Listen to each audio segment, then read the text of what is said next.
Imagine you are trapped within the suffocating beige walls of a generic insurance firm in Prague. You are 30 years old, and the machinery of bureaucracy is grinding your soul into dust. To you, the world of claims, premiums, and legalities is not just boring, it is a spiritual prison, a towering absurdity that consumes your daylight hours. You exist in a state of perpetual exhaustion, haunted by a low-level anxiety that hums like a broken refrigerator in the back of your mind. Your life feels like a riddle with no answer, a sentence written in a language you cannot fully translate. Your only sanctuary is the night. When the city sleeps, you retreat into the solitary confinement of your own mind to do the one thing that makes sense, writing. You desperately yearn to be a writer, it is the only identity that feels real to you. You pour your neuroses, your nightmares, and your bizarre visions onto paper, attempting to synthesize the chaos of existence into ink. Yet, when you look at what you have created, you recoil. To your critical eye, the prose seems clumsy, overly intellectual, and mechanical. You manage to publish a few pieces in obscure literary journals, but they are met with the deafening silence of indifference. No one cares. No one understands. You conclude, with a heavy heart, that your artistic endeavors are futile. Your drawer is a graveyard of unfinished manuscripts, stories that hover on the brink of completion but are abandoned because you are paralyzed by their perceived imperfections. You hide your work like a shameful secret, sharing it only with a tiny circle of friends. Logic dictates that you should surrender, accept your mediocrity, and dedicate yourself to the insurance desk. You lack the divine spark of the masters. And so, you linger in the shadows, never truly finishing, never truly believing. You are Franz Kafka. You will never know that after your premature death, your friend Max Brod will betray your final wish to burn your work. Instead, he will publish it, and you will rise to become the titan of 20th century literature. Your nightmares will become the world's nightmares, your name will become an adjective, Kafkaesque, used to describe the very absurdity of the modern human condition. You will inspire billions to confront the labyrinth of existence. You are a colossus of thought, a peak in the frequency of human history. But in your lifetime, you remain convinced you are nothing. Now, shift the scene. You are 28 years old, and the narrative of your life reads like a dossier of failures. You have just been terminated from your second job in rapid succession. You are intense, enthusiastic, but socially jagged, a liability to polite society. In a moment of sheer desperation mixed with a strange, magnetic pull, you pick up a paintbrush. Suddenly, the static noise of the world quiets. It feels like a bridge has been built between your turbulent soul and the hidden beauty of the universe. This is it. This is your purpose. You decide, against all reason, to become a painter. For years, you live in abject poverty, surviving on the charity of your younger brother. Your body is fueled by a corrosive diet of stale bread, black coffee, and absinthe. You starve yourself to save money for pigments, making yourself a martyr for the colors yellow and blue. Occasionally, you manage to trade a canvas for a meal or sell one for a pittance, but the art world largely ignores you. Your deepest, most terrifying fear is that your life will leave no mark, that you are a weed in the garden of humanity. You feel like a failure, and by all conventional metrics, you are. You know, with a heartbreaking certainty, that you will never see success. Yet, you paint. You paint until the madness comes. You paint because it is the only thing standing between you and the void. You are Vincent van Gogh. You are one of the most singular visionaries in the history of visual art. After you depart this world, your canvases will be worshipped in the cathedrals of culture, museums across the globe. Your swirling skies and sunflowers will alter how the human species perceives nature, emotion, and light. Your image and your art will be reproduced on everything from coffee mugs to high fashion, becoming a universal language of beauty. Your original works will trade for sums of money that would have fed you for 1,000 lifetimes. You are a god of expression. But you will die believing you were a burden. The scene shifts again. You are 35, living a cloistered existence in a small town in Massachusetts. You are the spinster daughter, the caretaker, the ghost in the hallway. Your world is physically small, defined by the perimeter of your father's house and garden. But inside your mind, you contain multitudes. Your passion, your secret rebellion, is poetry.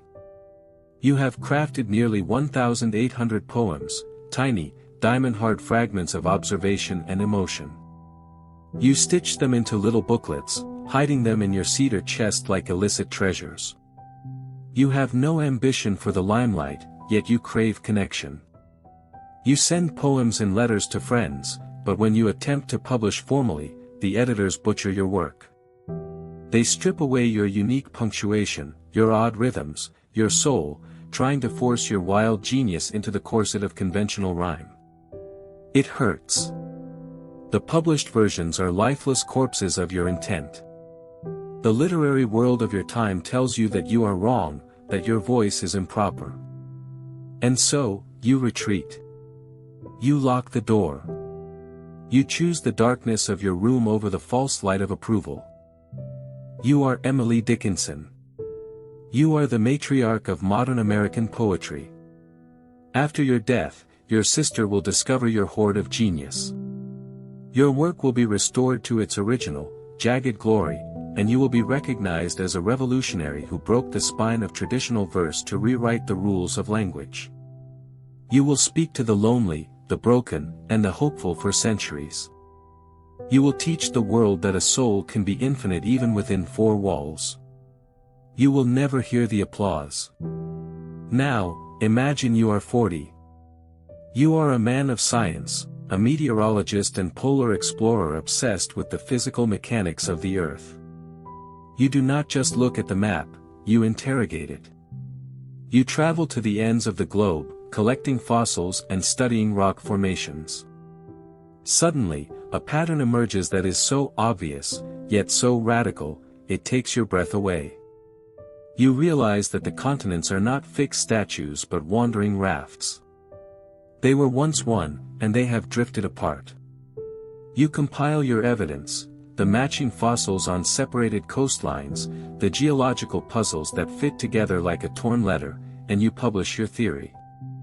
You expect debate, instead, you receive derision. The scientific establishment laughs at you. You are ridiculed as a wandering weatherman dabbling in geology. They hold conferences to deconstruct your fantasies. You are marginalized, unhireable, and branded a crackpot. You die in a blizzard in Greenland, frozen in the ice, believing that your life's great discovery was rejected by the world. You are Alfred Wegener. You are the father of plate tectonics. You are the man who solved the puzzle of the planet. Decades after your death, the discovery of seafloor spreading will prove you right in almost every detail. Your theory will become the bedrock of modern Earth science, taught to every child in every school. You fundamentally changed how humanity understands the ground beneath its feet. You will never know you won the argument. These are not merely anecdotes, they are tragic archetypes. They are entries in a vast, invisible ledger of human striving. For every Kafka, Van Gogh, Dickinson, or Wegener, whose names we know only because of the miraculous intervention of a dedicated friend, a sister-in-law, or a later generation of scientists, there is a terrifying question that follows: who are the ones we missed? Consider the poignancy of the silent library. How many geniuses burned their work before a Max Brod could save it? How many painters threw their canvases into the fire? How many scientists were bullied into silence before they could publish? We are surrounded by the ghosts of masterpieces that were never shared. We walk past people every day who carry world-changing ideas in their heads, but who are crushed by the same self-doubt, the same rejection, and the same apathy that nearly erased Kafka and Van Gogh. How much human potential has evaporated simply because the artist felt unworthy, or the inventor felt foolish? This brings us to a profound and difficult realization about the nature of success. We are conditioned to believe that quality guarantees recognition, that the cream always rises to the top. But history proves that this is a lie. Success is often a collision of time and circumstance, a chaotic intersection where talent meets the specific hunger of a specific era. Sometimes, you are simply born too early. Sometimes, the world is not yet ready to hear the frequency at which you are broadcasting. However, this is not a message of despair. It is a liberation. If recognition is a roll of the dice, then it cannot be the sole purpose of your work.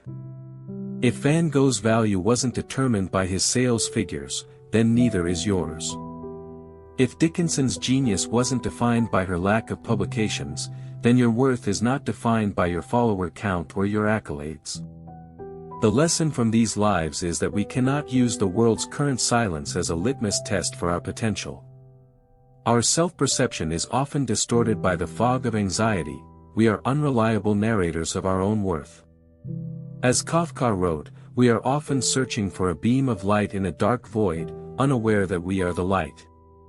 For those of us who feel like we are shouting into the void, who feel the crushing weight of obscurity, the imperative is to keep going.